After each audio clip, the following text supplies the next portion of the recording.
Para onde você iria se pudesse viajar no tempo? Voltaria para quando era criança?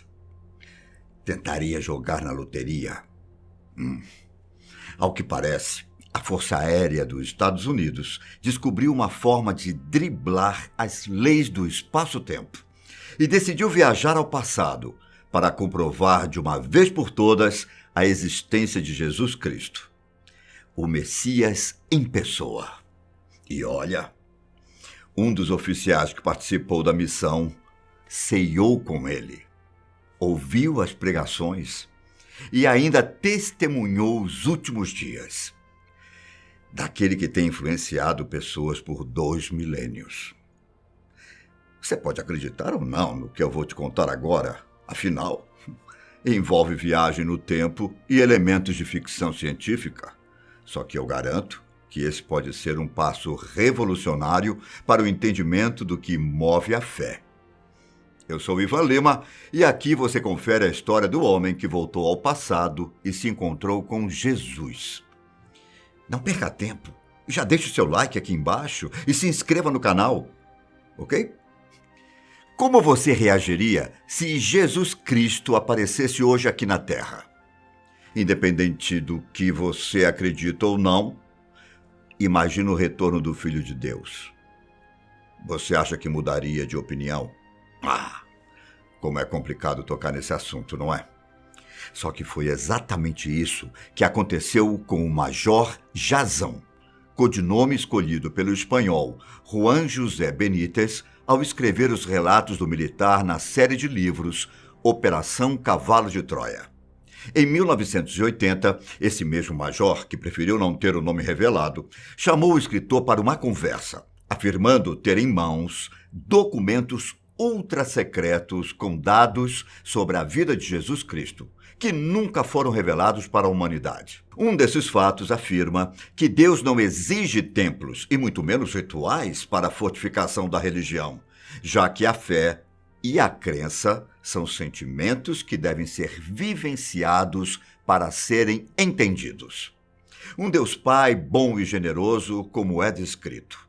Jazão diz ainda que a diferença entre a realidade e o que é descrito na Bíblia é muito grande, mas que faz sentido por conta do contexto. Segundo ele, os episódios nem sempre contavam com a presença dos discípulos e mesmo com o acompanhamento dos seguidores mais próximos.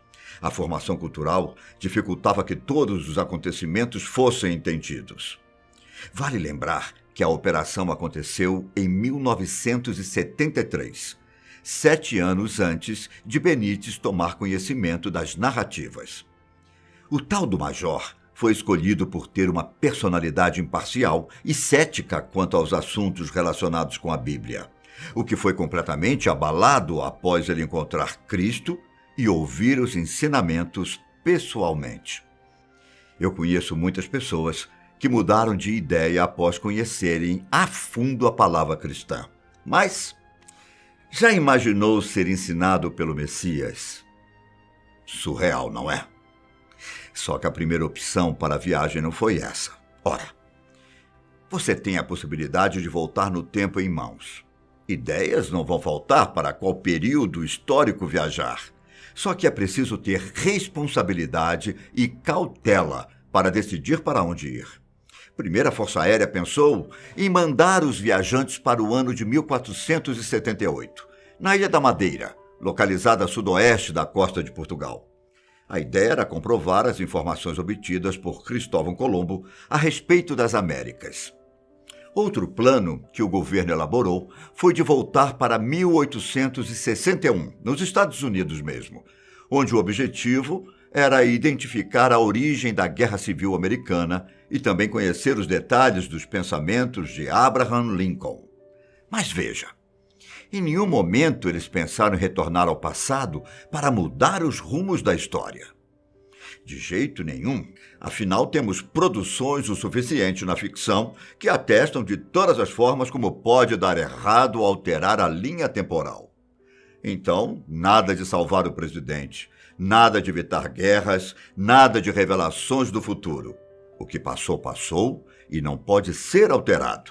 Bom, o último plano E o que acabou sendo mais interessante e importante para o governo era viajar até o ano 30, em Israel, e acompanhar os últimos dias da vida de Jesus Cristo. E até que faz sentido, não? Até a nossa forma de contar os anos remete a essa personalidade histórica. Por que não voltar e descobrir se tudo foi real? Destino escolhido, era hora de preparar uma viagem de quase 2000 anos ao passado. Chamada de Berço, a nave transportaria o piloto com o codinome Eliseu e o major Jazão, que foi o responsável tanto pelas pesquisas na época quanto por encontrar Jesus. Ao contrário do que pode parecer, vários meses foram necessários para preparar o projeto. Foi preciso estudar as histórias da Bíblia, entender os lugares por onde os personagens passaram, conhecer a cultura de Israel e aprender a língua. A jornada dos oficiais chegou ao Brasil a partir de 1987, narrada em Jerusalém, Massada, Saidã, Nazaré, Cesareia, Hermon, Nahum, Jordão e Caná, cada um abordando momentos específicos e famosos sob o olhar de 2 homens que encontraram a fé e tornaram-se seguidores do Messias. Benítez, o autor, nunca deixou de afirmar com todas as forças que as histórias são reais e que o dossiê recebido é realmente verídico. Eliseu e Jazão passaram pela Galiléia para conferir a relação de Jesus com os apóstolos, como ele acolheu cada um e também suas inúmeras pregações.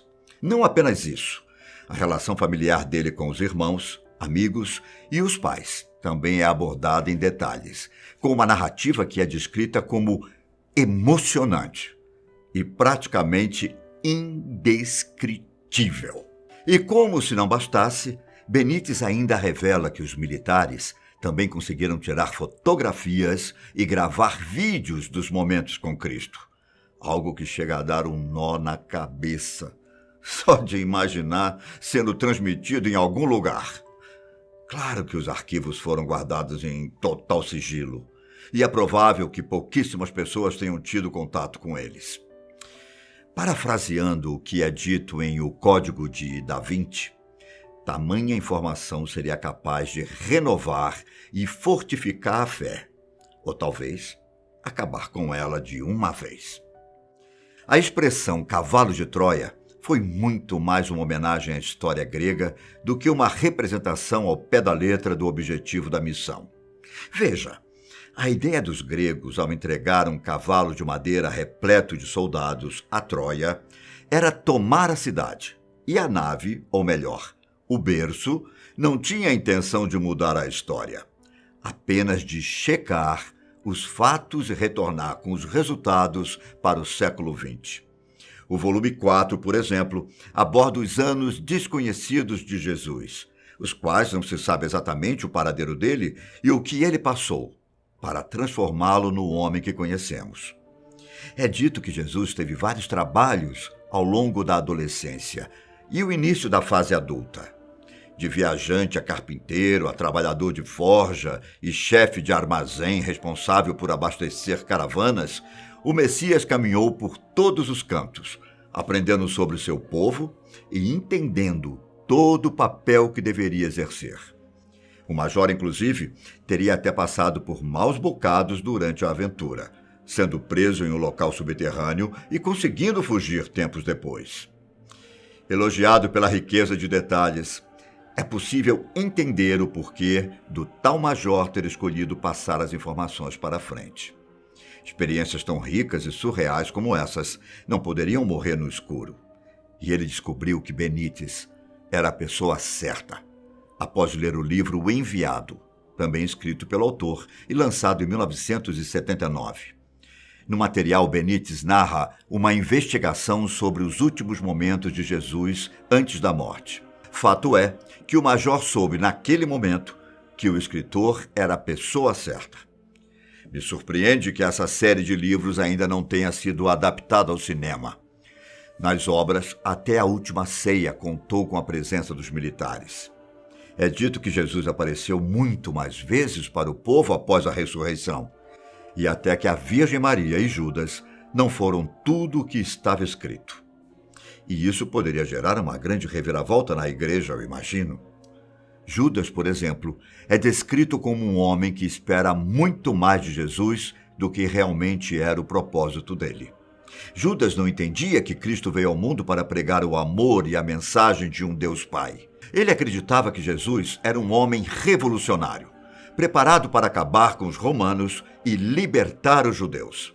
Talvez tivesse sido essa decepção que o levou a traí-lo.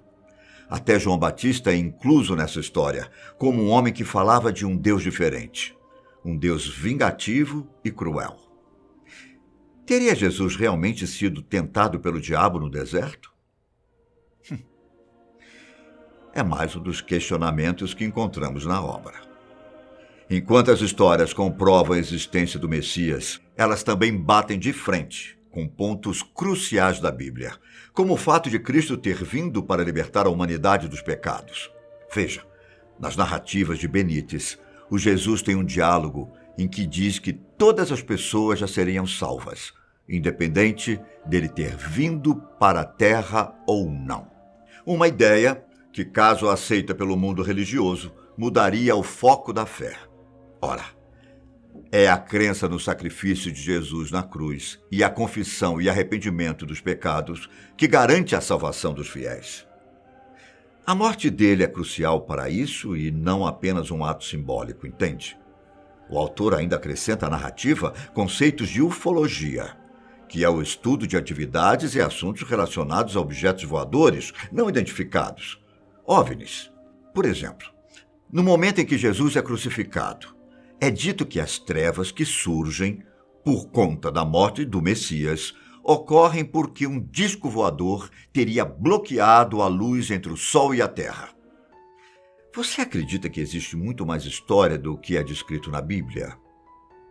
Teria a igreja escondido informações de nós? Deixe nos comentários o que você acha da Operação Cavalo de Troia, que eu estou ansioso para ler. Um abraço e até a próxima.